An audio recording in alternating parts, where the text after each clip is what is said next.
জেলার সাধারণ সম্পাদক হয়ে এই কেরানীগঞ্জের প্রত্যেকটি ওয়ার্ডের মেম্বার নির্বাচিত হবে।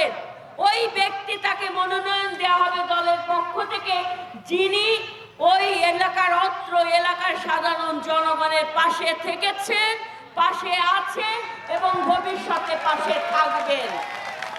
আমি আপনাদেরকে একটা কথা বলতে চাই, এই জিঞ্জিরা এখানে বিভিন্ন পেশার মানুষ এখানে সবাই যুক্ত আছেন, বিভিন্ন ব্যবসায়ীরা এখানে যুক্ত আছে। আবার এই জিঞ্জিরায় বিভিন্ন জায়গায় আমরা দেখেছি বিভিন্ন অনিয়মের ধারা আমরা দেখেছি। আমরা সকল অনিয়মের ধারাকে ভেঙে দিতে চাই। আমরা সন্ত্রাসী কালো হাতকে ভেঙে দিতে চাই। আমরা যে মাদকের সাথে জড়িত সে হাত যত বড়ই হোক না কেন, ওই হাতের লাগাম আমরা টেনে ধরবো ইনশাআল্লাহ। ঠিক একইভাবে জনগণ বিরোধী কোনো কাজের সাথে যদি কেউ যুক্ত হয়, সে হাত যত বড়ই হোক না কেন, সেই হাত আমরা সাংগঠনিক ব্যবস্থার মাধ্যমে, আইনগত ব্যবস্থার মাধ্যমে আমরা সেটা গ্রহণ করব। আমি আপনাদেরকে বলছি, ক্ষমতার অপব্যবহার করার চেষ্টা করবেন না কেউ। এ কারণে করতে যাবেন না, কারণ এখন কিন্তু কঠোর হস্তে সবকিছু দমন করা হবে। আপনার কর্মের কালিমা আমরা আমাদের সাদা কাপড়ে লাগতে দেব না কোনোভাবে। এই কেরানীগঞ্জের মাটি ও মানুষের নেতা বাবু গয়েশ্বরচন্দ্র রায় জনগণের প্রতিনিধি হয়ে, জনগণের ভোটে নির্বাচিত হয়ে সংসদ সদস্য হয়েছে। এই কেরানীগঞ্জের আমাদের দায়বদ্ধতা আছে সেই জায়গা থেকে আগামী দিনে কেরানীগঞ্জের প্রত্যেকটি ওয়ার্ড, ইউনিয়ন পর্যায়ে, উপজেলা পর্যায়ে যারা জনপ্রতিনিধিত্ব করতে চান, তাদের স্বচ্ছতার ব্যাপারে আমাদেরকে সদা সজাগ থাকতে হবে। তাই আমি আপনাদেরকে বলবো, আমার কাছে কোনো প্রিয়জন নাই, বাবু গয়েশ্বরচন্দ্র রায়ের কাছে কোনো মনোনীত প্রিয়জন নাই। যে এলাকার মানুষ, সাধারণ জনগণ যাকে গ্রহণ করবে আগামী দিনে ইনশাআল্লাহ তাই তিনি প্রতিনিধিত্ব করবেন দলের পক্ষ থেকে। আমি আপনাদেরকে বলতে চাই, সকলে জনগণের সাথে থেকে জনগণের সেবক হয়ে কাজ করার প্রচেষ্টা চালিয়ে যাবেন।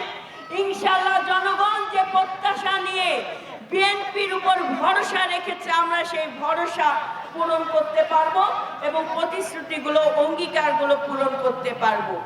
আপনারা দেখেছেন এবার খুব সুষ্ঠুভাবে প্রত্যেকটি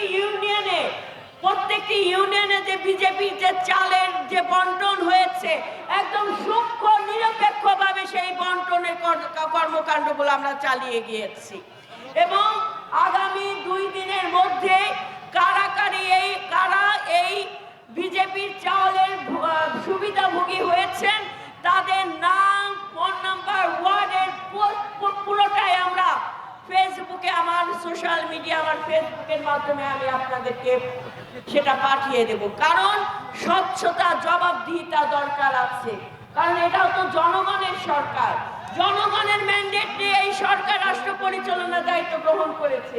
সেই জায়গায় স্বচ্ছতার ভিত্তিতে আমরা আগামীর কেরানীগঞ্জ বিনির্মাণ করব।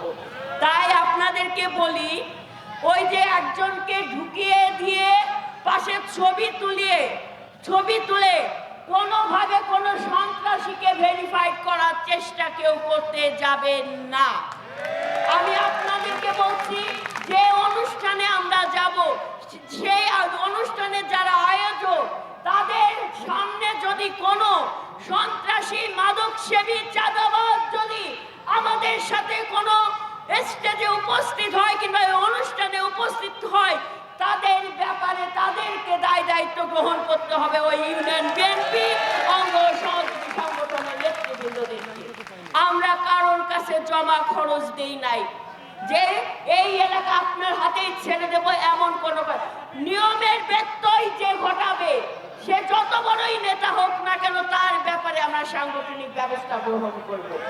আমি প্রত্যাশা করি, বিগত দিন 17 বছর যে জুলুম নির্যাতনের শিকার হয়েছে কেরানীগঞ্জের জনগণ, যে ফ্যাসিবাদের শিকার হয়েছে, বঞ্চনার শিকার হয়েছে, সেই জায়গা থেকে পরিত্রাণ হবে আগামীতে সুন্দর করে জনগণের সাথে বসে আমরা যদি সঠিক কাজটি সম্পন্ন করি। আমি চেষ্টা করব প্রত্যেকটি ওয়ার্ডে যে উঠোন বৈঠক যেভাবে আমরা নির্বাচনের আগে করেছি, ঠিক একইভাবে উঠোন বৈঠকের মাধ্যমে আমরা চেষ্টা করব সরাসরি জনগণের জনমত গ্রহণ করার জন্য।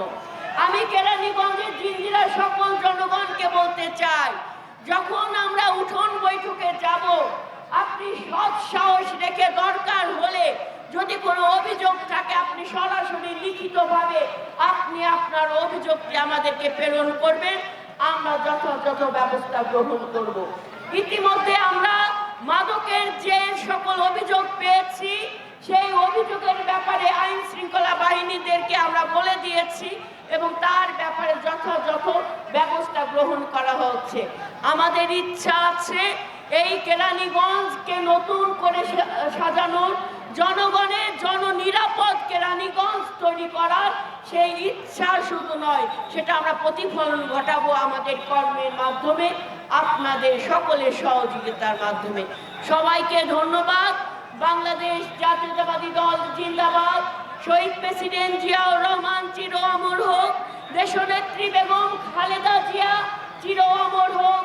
বাংলাদেশের মাননীয় প্রধানমন্ত্রী জনাব তারেক রহমান জিন্দাবাদ।